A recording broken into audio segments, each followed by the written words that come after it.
India is home to over 1.4 billion people.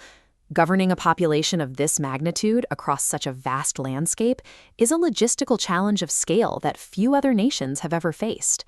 If you concentrate all decision-making authority in one location, you risk authoritarian tyranny.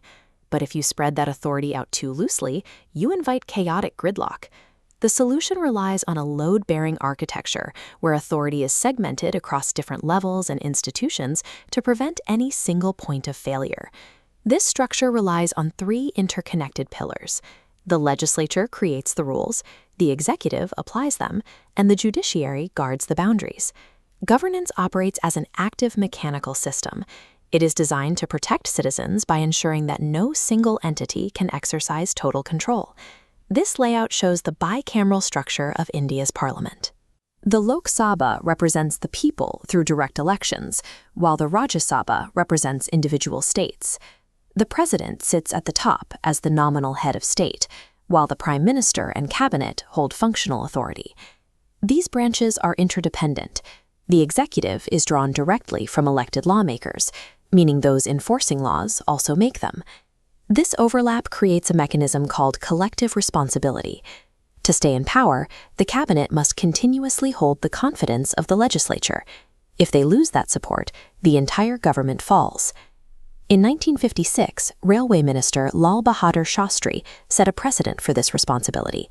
Following a fatal train accident, he resigned his post, accepting the moral weight of his department's failure, despite having no personal fault in the crash. This means that while the executive wields power to implement policy, they remain structurally bound to the oversight and approval of elected representatives. To see this machinery in action, look at the journey of the 2009 Right to Education Act. It began as an executive draft before moving to specialized standing committees, where lawmakers scrutinize every detail to suggest improvements. The bill then moves through debates and voting in both houses of Parliament.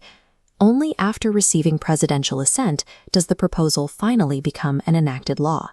The result of that process is a legal guarantee. Every child between the ages of 6 and 14 is entitled to free and compulsory education. But this process depends on the machine actually running. When sessions are disrupted, the architecture stalls. In the Rajya Sabha, productivity has dropped from 78% to 65%. These disruptions mean there is less time to debate the laws that affect the country. When parliamentary productivity stalls, those checks and balances are weakened, allowing policies to bypass the scrutiny they were designed to undergo. To handle the load of a large nation, power is divided vertically between the center, the states, or shared. On shared issues like education, both levels can legislate. If their laws clash, the union law takes precedence, ensuring a cohesive national standard while allowing states to manage their specific needs. This vertical distribution allows the system to preserve local autonomy while maintaining the framework of a single, unified nation. Even when laws are passed and implemented, there is one final safety valve to prevent the overreach of government power: the judiciary. Through judicial review, courts can invalidate laws or executive actions violating fundamental rights, like freedom of speech. This ensures popular laws cannot trample basic freedoms. The court's role is strictly legal, assessing if an action follows the Constitution rather than policy popularity. The judiciary acts as the custodian of the Constitution, ensuring that everyday governance remains fair and that no one is above the law. This system is not a set-and-forget machine. It requires active maintenance from its operators, the citizens. The entire structure is anchored to the universal adult franchise. Every adult citizen has the right to vote, ensuring the government is formed with the consent of the people it serves. But real participation goes beyond just voting or social media engagement. It means understanding the issues and using official channels to hold representatives accountable. Because the judiciary and legislature were built to protect individual rights, how will you use those checks to support your community? How can your local engagement keep these institutions running as they were intended?